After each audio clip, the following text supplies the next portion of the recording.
It's the early 90s, and sitcoms featuring the plight of working class families are finding large audiences. Shows like Grace Under Fire, Roseanne, Married with Children, and Step by Step became very popular with American audiences. In the fall of 1991, Walt Disney Television introduced viewers to Millicent Torkelson and her large brood of 5 children living in Pyramid Corners, Oklahoma.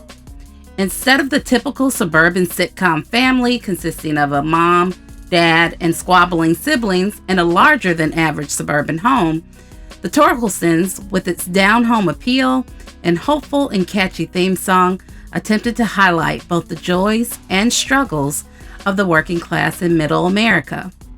The theme song, "People say God looks out for the working man," A New Day's Promises, sung by country music superstars the Judds, assures the viewers that everything will be all right, even as we watch everything fall apart. The show revolves around Millicent, single mother of 6-year-old Mary Sue, 8-year-old Chucky Lee, 10-year-old Ruth Ann, and 12-year-old Stephen Floyd. However, it's her eldest daughter, 14-year-old Dorothy Jane, who becomes the audience's guide through the antics of her plucky, determined mother and her crazy siblings. Before the now familiar verbose sentimentality of shows like Dawson's Creek and Party of Five, 14-year-old Dorothy Jane Torkelson waxed poetically to the man in the moon about life, love, and the angst of being a teenager. Dorothy Jane's commentary and her own misadventures through her teenage years served as the pull for teen audiences, while her mother's struggles to support her family served as a slice of Americana to pull in older audiences. However, even though critical reception was lukewarm, critics praised Connie Ray and Olivia Burnett's genuine and earnest portrayals of their characters, as well as the pair's on-screen chemistry. One critic praised the show for dramatizing a mother-daughter relationship you may have observed in real life and read about in novels, but have never seen on television. However, most critics found the script lacking. One critic stating that the Torkelsons doesn't seem to know whether it wants to be theater of the absurd or a poignant family drama, and the segues are particularly jarring. While yet another explained that it's difficult to champion the Torkelsons because it's such an uneven and sometimes embarrassingly sappy show. At the end of its first season, the series was spun off, reworked, and the following fall debuted under the new moniker Almost Home. Characters were altered, storylines changed, and a new catchy theme song was added to help the struggling series.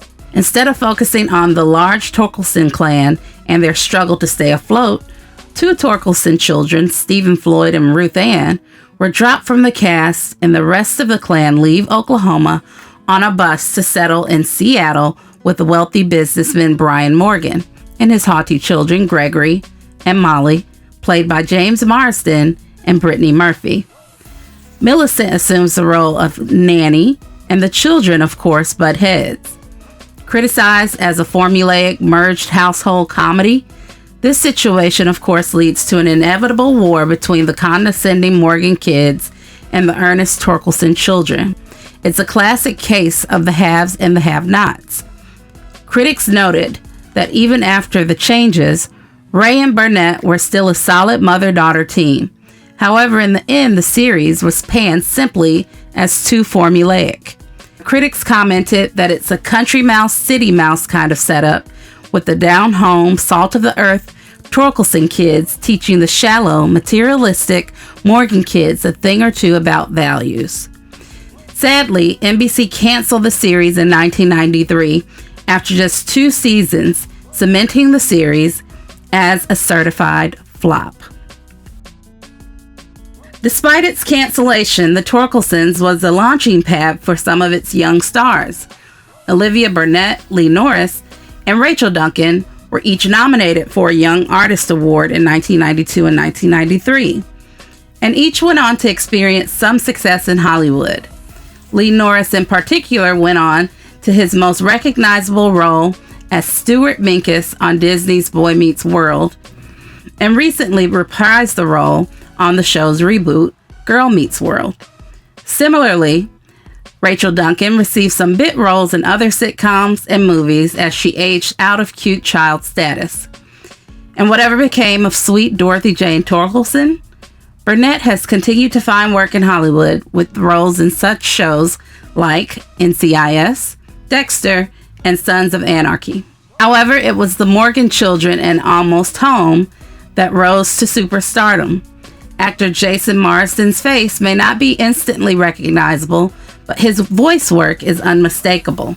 Most notably, Marsden voiced the character of Max in Disney's A Goofy Movie in 1995, and has continued to find success with voice work in shows and movies like Spirited Away, The Legend of Korra, and Young Justice.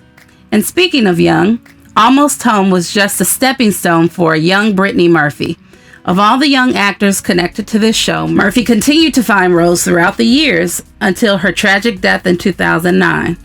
Roles in 90s classic movies like Clueless and Girl Interrupted cemented Murphy herself as a young Hollywood starlet.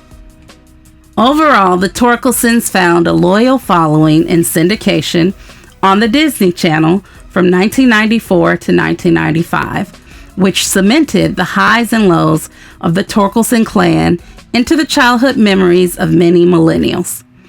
So which version of the Torkelsons was your favorite? Did you prefer the original theme song or the revised version in season 2?